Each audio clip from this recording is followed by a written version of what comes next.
Kakati mu bwangu bw'ekitalo Bernard Nsubuga akoleredde kadongo kamu okuva lwe yatandika mpaka lwagenze. Oyo yateeseteese ekigambo kamuta. Kamuta kitegeeza kadongo kamu Youth Theatre Association.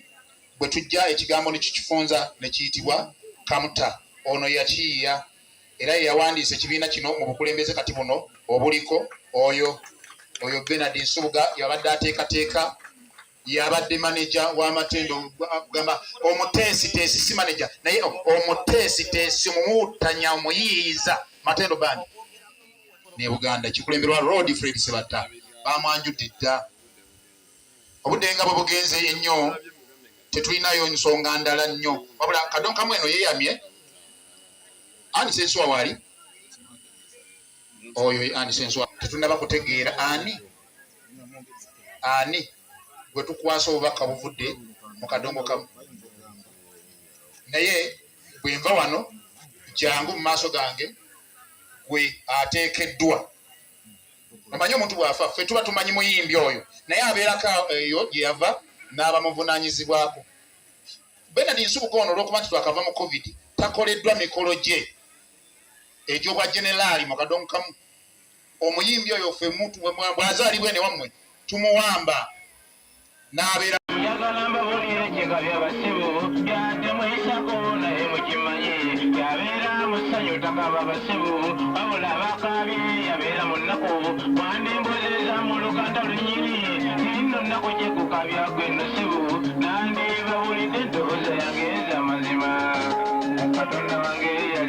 Olunaku olwaleero lwegiweze emyaka 3 bukyanga omu ku batandisi ba kadongo kamu era omusajja eyakolera kadongo kamu ebintu eby'amaanyi ava mu bulamu bw'ensi eno.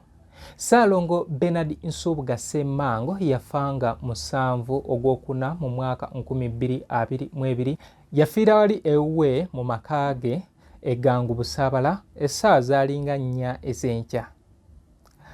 Ssaalongo Bernard Nsubuga yafiira ku myaka 78. Ono yazaalibwa nga 27 Ogwokuna 1944 ku kyalo Busukuma kya Ddondo oba okutte ku lw'eziroobwe. Ekimu ku byonoonenya omulimu gwaffe era be bayimbi okuba nti agenda n'ayagala ssente n'alagana gundi nti nja kukolera n'amuggyako ssente ayenda tagendayo. Ekyo kyonoonyi kitwonyonye mu bantu naye ng'ate mu mateeka okufuna ssente z'omuntu n'omugamba nja mumukolera ayina oluganda okugendayo okujjako poliisi basonyiwa busonyi bakiyinza okukyajinga omusango wa receiving money by menace oba by fraud. Naye lwakuba ndi poliisi nakuba kwekangavulako bakyabikola bangi naye bakangavula ne bassa mu mbuga z'amateeka ekyo mujja kirekayo oba tokolere muntu tomujja. Ssaalongo Bernard Nsubuga azaalibwa abagenzi Bimbwa Seruyinda n'omukyala Maria Nanteza nga bano baafumbiraganwa mu mwaka gwa 1936. Ssaalongo Bimbwa Seruyinda yazaala abaana 18 era nga Bernard Nsubuga ye yali omwana ow'ekumi. Obudde buno wenjogerera basigaddewo abaana nga 4. Bernard Nsubuga y'omu ku basajja bannakadongo kamu abaali abayivu nga ebitabo byanywerera ddala. Ono okusoma yakutandika mu 1951 ku Nabinene Primary School ng'eno yaliyo ekibiina ekisooka n'ekyokubiri, then oluvannyuma we yava ne yeegatta ku Nabitalo Primary School nga eno gye yatuulira ekibiina eky'omukaaga. Jjukira edda ku myaka giri bakadde baffe bakomanga mu kibiina kya mukaaga olwo n'avaawo n'agenda okwegatta ku junior. Wakoloje watakawo kadongo kamu kibeera K music kibeera M theatre kibeera T association naye kati ate bo ne bakirigama tekamuta naye kati kamuta bakijjawa era kyekimu kadongo kamu music theatre association kyali kikyo eyo nekiwandiikawo ali bakifuulamu ibo company limited. Mu mwaka gwa 1958 Ssaalongo Bernard Nsubuga Ssemmango yaegatta ku ssomero lya Gayaza Junior Secondary School nga eno gye yasomera junior. Naye ebibuuzo bya junior ate yabituulira ku Namiryango College, era awo ku Namiryango College nga amaze be baali abaana abamu ku baasinga okupafominga obulungi mu ggwanga, n'afuna basale ku ssettendekero ery'e Makerere nga eno gye yakugukira eby'amateeka. Bw'atyo Bernard Nsubuga ng'akuguse mu mateeka yakozesa omukisa guno we yabeera mu junior nga abeera awo ku 9 abayimbi ba Kadongo Kamu abaali ab'amaanyi obudde obwo nga Bernard nga jjajja w'abayimbi Christopher Ntegese Badduka, ne mubeeramu Dominico Sentamu ne Matia Kyakamala eyali Melnath mu ddwaliro e Butabika. Abo be baasinga okubeera nga bamu-inspiringa okubeera nga bayimba. Yayagala ayingire ekisa ky'okuyimba nga akyali ku junior e Gayaza, naye ne bamugaana ne bamugamba sooka omaalirize okusoma, era nti jjajja w'abayimbi Sebadduka ye nga takyagalirako ddala kulaba mwana asoma kubanga yeesembereza ndongo. Kino kirabika bo ebizibu ebimu ku ebyo bye baasanga mu industry bye babaleetera okubeera nga tebakkiriza baana nga kubeera nga bayingira ekisaawe ku myaka emito, era bw'atyo omukulu yakkiriza paka mu 1958 awo we baatandika omusembeza okubeera nga bamutendeka endongo, era buno obusente bu upkeep bwe yafiisangawo obwo bwe yasobola okubeera nga agulako endongo ye eyamuyingiza ekisaayi kya Kadongo Kamu, era mu mwaka gwa 1962 Bernard Nsubuga Ssemmango endongo yali agikuguse bulungi ng'asobola ogikuba, okuyiiya n'okuyimba nga abisobolera ddala.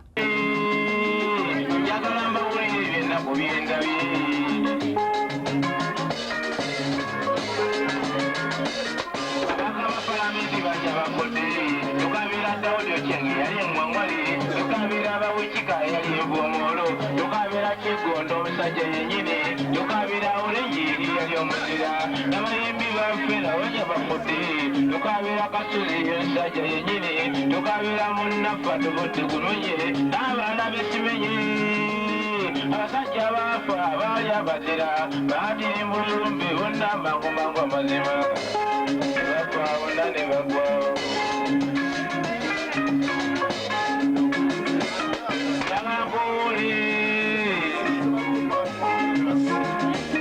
Abantu baffe banja bafa abaali abazira baatiri mu lumbe bonna amangumangu bayiwe bannaffe baseekaganga mujuma sonna nnyaye New Subs Fashions tukutuusaako ebiteeteeyi kw'ossa abaya, engatto, ensawo z'abakyala, jackets, jeans n'ebirala. Tusangibwa ku Wilson Street ku kizimbe ekya Sunset Arcade ground floor shop number 2. Okututuukako va ku Pioneer Mall, otambule ngadda ku Arua Park, yisa ekizimbe ekya Wilson 1 oyite ku Health Link Pharmacy. Kati awo weekoma yambuka amadaala gakuyingize ku Sunset Arcade, awo ng'otutuuseeko. Engoye zaffe tuzijja China, Egypt, Vietnam n'amawanga amalala. Omukyala omwambazi omulungi ayambala naffe. Bw'atyo ng'amaze okubeera nga akuguka endongo yatandika okwetaba mu mpaka za Radio Uganda ezategekebwa nga Radio Uganda ne National Theatre mu Talent Search, era yaziwangula emirundi 3. Ono ne Paulo Damulira, Bernard Nsubuga oluvannyuma yegatta ne Paulo Damulira, Matia Kakumirizi ne babanga batondawo ekibiina kya Kadongo Kamu ekyasookera ddala ekya Uganda Peking Guitarist mu 1969. Eno gye baava ate ne bagira ne babagawo Kadongo Kamu and Cultural Company.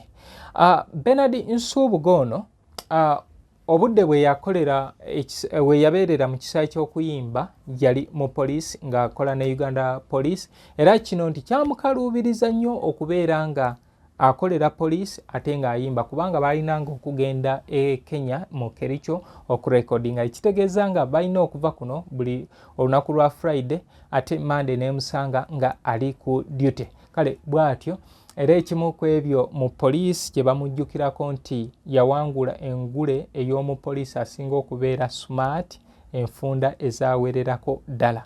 Kale bw'atyo Bernard Nsubuga yayingira ekisa ky'okuyimba n'oluyimba Mutabanyi Nkulamira. Ensaba gwe yenna ali eyo noonyako oluyimba lwa Bernard Nsubuga Mutabanyi Akulamira, oba oliawo oyinza okutegeera obumu ku obwo obubaka bwe yateekamu. Kale Bernard Nsubuga oluvannyuma yawalirizibwa okubeera nga ava mu poliisi kubanga jjukira mu myaka gye'71 Idi Amin Dada nga yaliko yali takyasobola kubeera nga atambuza, ate ng'olwo afunye omulimu omulala gwe yalinga akolanga chief delivery clerk mu kampani ya African Transit eyali eya Paul Kasmaker, ng'eyo kampani ye yali efulumya ejjinja lya Serenade oba kampani ya Serenade, then nga yasooka okusimagolinga cassette tapes ne cassette radios okubeera nga zijja oyo omu Netherlands Paul Kasmaker. Kale bw'atyo ono Bernard Nsubuga Ssemango yasigala ku gw'okubeera nga akola okubeera nga asaabaza ebintu eby'omugagga nga biri ye yayambala nti ye kampani naye nga yali akolera Paul Kasmaker, bw'atyo n'aba nga atambuza wano ne munda w'eggwanga nga waakolera emirimu gye egy'okubeera nga aweereza kampani ya Paul Kasmaker, naye nga ebintu babitwalanga mu Spain, Germany, France, Russia ne Netherlands kwosa ne mu mawanga wano ga Africa.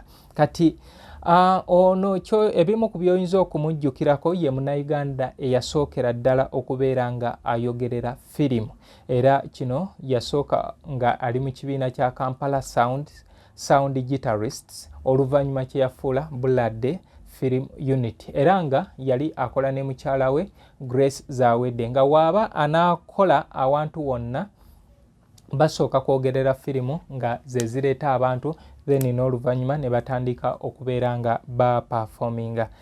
Kati ojja mujjukira nti y'omu ku baali ba manager ba Lord Fred Sebata waabeeredde ow'amaanyi awo mu myaka gy'ekyenda, yali manager awo we baakubira ebisaawe, era ono kati waliwo oyo Kadongo Kamu Music Theatre Associations, ekyo kyabagibwawo Bernard Nsubuga Ssemango era we yafiira nga akolanga lawyer w'ekibiina ekyo. Kale bw'atyo mukadde wange oyo yali mukwano gwange nnyo, era nange ndowooza mu bbanga lyemaze mu kisaawe lino wadde si ddene naye ndabiddemu bingi, mikwano gyange bangi bangenzeeko. Bernard Nsubuga zijjukira Sembusi John Bosco Kadolindo eyakuyimbiranga koloneri mu Sepiriya mu lumbe lwa Sembusi, yali mukwano gwange. Waliwo waliwo Ali Yawe naye yatugendako, yali afuuse mukwano gwange, twamuziika wali ewaffe Magamaga. Kale bantu bange mbagamba nti mungoberere ku YouTube, subscribinga, commentinga, sharinga ku Facebook, TikTok, era nayo gwe yeetaaga ennyimba zino osobola okunsanga Kasubi ku basooka kwa Vula Stage wenkolera emirimu gyange.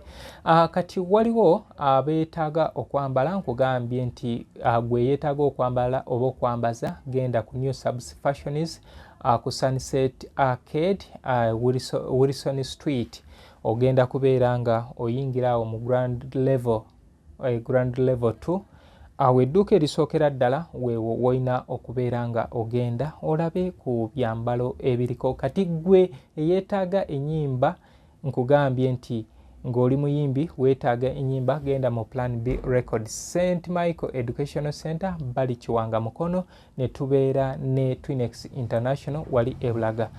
Kikaya College and Vocational School bali wali Ebulenga ku 7. Twalayo omwana bamubangule. Nze Muzungu David Kadongo Kamu, music analyst.